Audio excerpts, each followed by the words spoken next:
So here, the first one is we're still going to build a 3x1.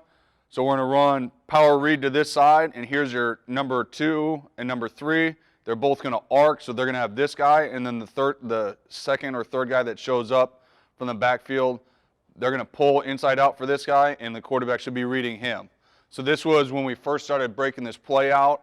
So there was not a lot of run fit identification against this for opponents for us. So this was something that, like, the first few times that we did it was really special because nobody practiced run fits for it. Like when I ran this in high school, we ran it 8 to 12, 20 times a game, depending on the day, people were run fitting against it.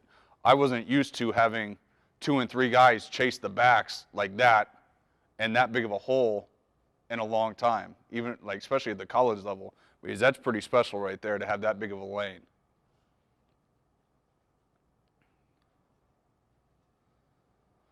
So normally what we like to do is a base rule that I've thought of for a long time is you want to run it 3x1 when you're running it to the field and 2x2 into the boundary. If you're going to run it back to the boundary, you want at least 2 blockers.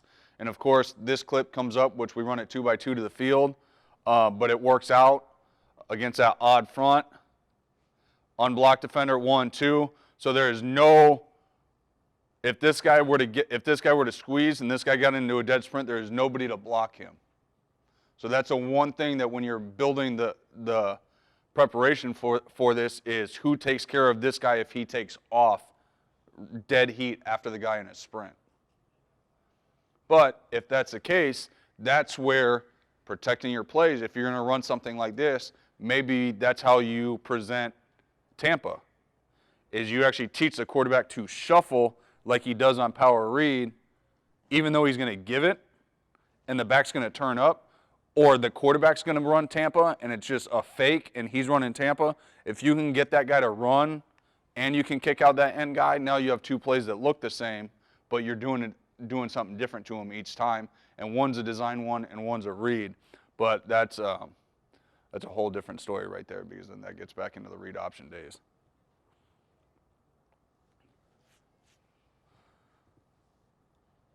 So 4 down, double team, backside to 22. And this to me is actually a pretty good example. I don't like that he buries himself right here. He does get off pretty quickly, but right there, it gets up so he can be where that guy's going to flow to. To me, that there's nothing better than when you can see this guy climb and not chase to where the guy is, but where the guy's going to be when he goes into his run fit, because then he gets in the guy's way and he prevents that backside guy from actually making the tackle. Okay, 2x1, I think we're running it weak, so we're going to create a number 2 receiver right there. Yep. So he's blocking. So again, just like this guy, he's got that guy from the inside out, that guy's got him outside in. As you see, the guard gets a little nervous pulling because he's like, wait, that guy's being blocked by somebody else. But he does a good job of seeing that the back does get a decent block, so he actually reads around it to help secure it for the back to get the first down.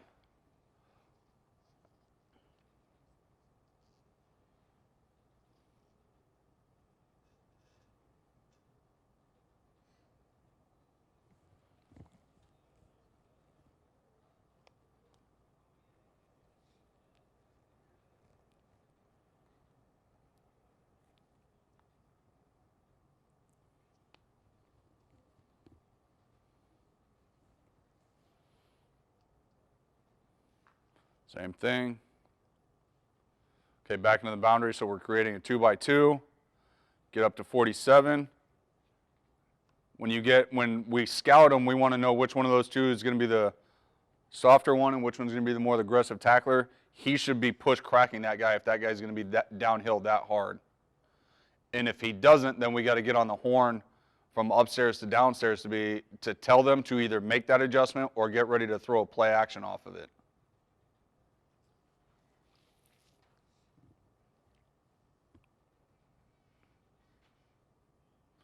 Back to 47, lead outside in on 7. See how he doesn't look like he's running all that hard? To me, he's got to get into a sprint a little bit sooner because to me, that's a pretty good lane for the quarterback to be running in. But because he's got to wait on this guy a little bit, in my opinion, he's got to wait on him. He's just now getting outside his body range. He should pull that and run, in my opinion. But that's not a bad decision. Get the 5 yards and get to the next down.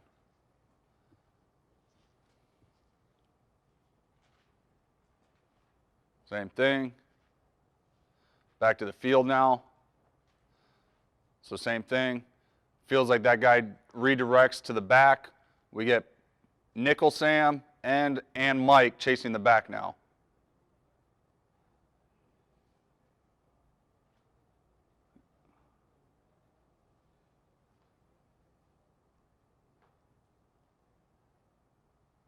This is one of our biggest ones, is we always, if this guy gets to the line of scrimmage, this guy automatically vacates him because the guy's going to get reaccounted for by the offensive line.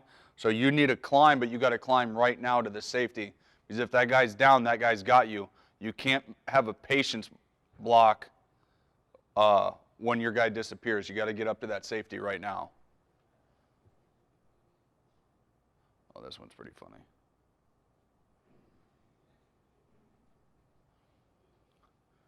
Very blessed day right there.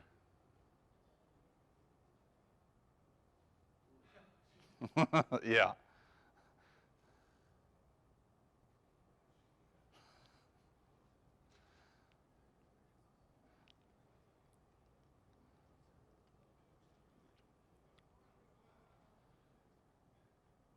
Okay, 2 by 2. Get them into a 4-2 box. We know if they overflow. And just like that, to me, this is actually one of my favorite things, watching him do that, because that's actually what we taught our kids at the high school level to do.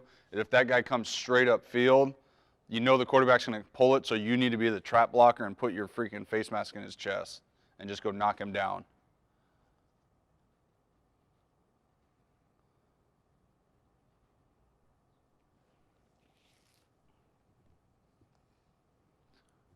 Four, two. And double team back to him.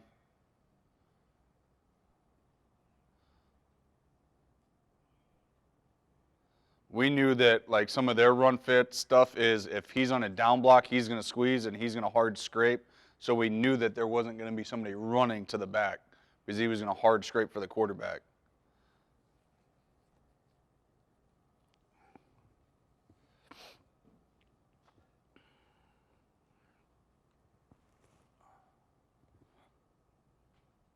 Okay, get into a 3 by 1 to do it now. He should be on 3. Oh, I think we were trying to toy with a front side run pass option. I forgot that we even toyed with that. Same thing, pulling, tackle, doesn't get to him.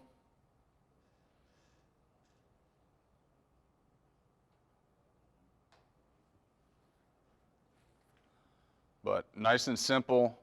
I think it's really good when you can, especially if you have a team.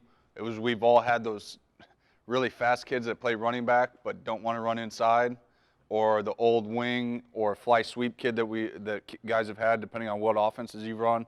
It's a great way. When we first started doing it at the high school, is we took the 2 track kids that were on the team that would never run inside. We ran them on fly sweeps, and then we'd put them on these inverted runs where they were the outside player, and we just tell them to get into a sprint to the sideline. And when you get the numbers, then you can actually turn up the field. And it's a great way to keep those kids involved when they can only do a few things, especially as they learn to get comfortable with it doesn't really hurt that bad to get hit. That was, to me, one of the biggest ones, is getting them comfortable with it. So if you can really turn them loose on these, they're pretty good runs, especially auxiliary runs if you're not going to hang your hat in this realm. How long can the quarterback keep it? So it's normally 2 shuffles. So it's catch, 1, 2, ball the entire time should be at least on your back hip. And then by that second one, you should be riding to the front hip. But in all meshes, as soon as it gets to the front hip, it's completely gone or I'm pulling it. It's got to be one or the other. To me, that's the biggest thing. I'm not big into the whole super mechanics of turning the ball to tell them hey, I'm taking it, or extra pressure that, hey, it's yours. like that stuff, like it's just back hip, front hip, and if I get to the front hip and I haven't pulled it, I gotta let it go.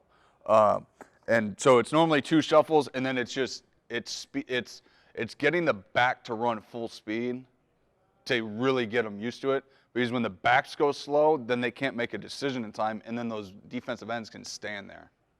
So